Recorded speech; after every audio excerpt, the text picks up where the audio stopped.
I'm going to say something slightly controversial, and I'm going to suggest that you actually shoot for free. Now, I know there's some people out there that really don't like the idea of shooting for free or shooting for exposure, but hang on for 1 second. And what I'm going to say to you is you shoot for free, but you don't deliver for free. What I mean by that more specifically is that I would suggest that you shoot for free. You show them the contact sheet, you show them the samples, but you don't deliver them the final files. You obviously have to be upfront and honest about your intentions here. Just to give you an example about where I shot for free, and that when I first started getting into photography, I actually had no clue that people would hire photographers for their wedding. I wasn't at that point where I was even thinking about getting married, nor did I have any friends or family around me that were getting married at that time. Maybe in the older generation, but as a kid, I wasn't paying attention. So in order for me to learn more about wedding photography, I had to find out from other wedding photographers. I reached out to so many different wedding photographers out there, just asking if I can assist for free, second shoot for free. No one got back to me except one. He offered that I can come along. He won't pay me for the day exactly, but he will cover my expenses. And the only thing he wanted me to do was just to make sure that no one stole his bag. It was a very big wedding. He was covering it with another shooter. But because of the fact that I think there was probably like 300 people in attendance at the wedding, he had to move a lot. And he just wanted me to be there just to make sure that at the base where they're leaving their bags, someone's got an eye on it. During the meal, we sat down, we had a conversation about wedding photography, the pros and cons and whatnot.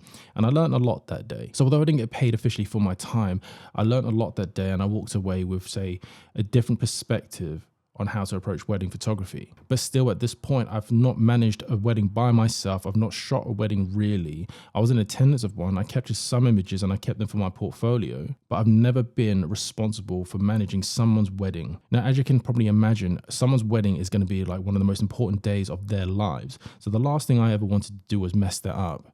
But I did want to get into wedding photography. I wasn't having much luck with actually getting many jobs as a second shooter due to my lack of experience and due to the fact that I don't know these people. Other wedding photographers are probably scared that you're going to try and steal their clients and that type of stuff. So it's one of those things where I just wasn't having much luck going through that route. But granted, I still didn't have the experience nor that level of skill that I could feel confident enough to tackle someone's wedding by myself. But here's how I actually entered into that market. And that is I reached out to a couple of people who I knew were getting married through friends of friends. I simply just told them I will shoot their wedding for free. And I explained to them very transparently, I got no experience. But at this point, the bride and groom were always willing to have a conversation with me because they're obviously trying to save money. Weddings are expensive and they're hearing a wedding photographer for free. But the key important thing is you have to be transparent about where you're coming from. But at the end of the wedding, once I actually go through and edit the photos, I will supply the photos to them in low res, watermarked. And if they're happy with them, I'll run a clean export at high res and they can have the files at a cost. And I told them what that cost would be up front.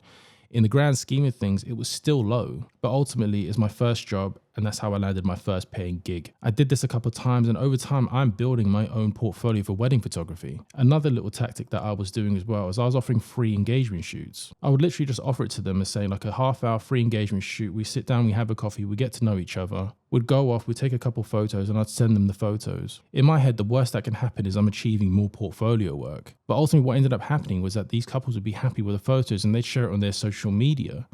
And then people would see it through their channels and they would actually remember the feeling that they got when they met me. And then around about this time, it was just referrals after referrals. And then once you're in that wedding photography world, you really do get sucked in because you meet other vendors such as DJs, wedding planners, florists, and so forth. And they all exchange contact details and they remember you. So whenever they hear of someone needing a photographer, if you've left a lasting enough impression on them, they would actually want to refer you because they have a fond memory of you. And not only that, generally speaking, with the bride and groom being of a certain age group, let's say, their bridesmaids are also going to be around that age range as well.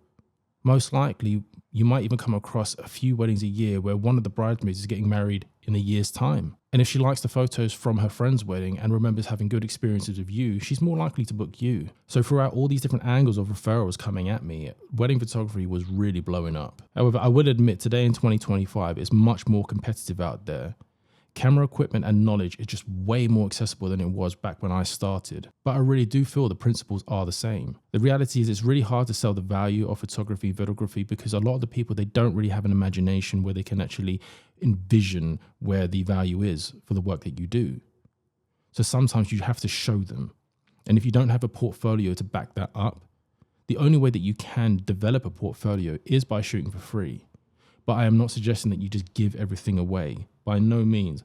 You shoot for free So then you have something to show them. Because once you produce the photos or videos, there's no denying the value of it at this point. If they choose not to buy it, then you know that you need to make adjustments and improve for the next time you shoot. If they choose to buy it, happy days, you got some money. And you will of course be charging accordingly based off your experience and based off the quality that you're delivering. And over time, you'll build that confidence and start upping that rate. I personally feel like I'm on a forever journey where I'm always learning and always trying to get to the next level. But nonetheless, for the past 12 years, I've made a full-time living creating photos and videos, and it all started from shooting for free. Over the time, I've pivoted industries and styles and actually sort of mediums of shooting, all because with every single shoot that I do, I meet people who need photos and videos, and I've just been very fortunate enough that over the years, the referrals have kept on coming. But nonetheless, I really hope that advice has helped you in some way and helped you to find a way to get your foot through the door. But let me know down below if you are working professional and how you achieved your first job, or if you're thinking about getting into this field of work, let me know if you take these steps in action and let me know if it works out for you. But nonetheless, just watching.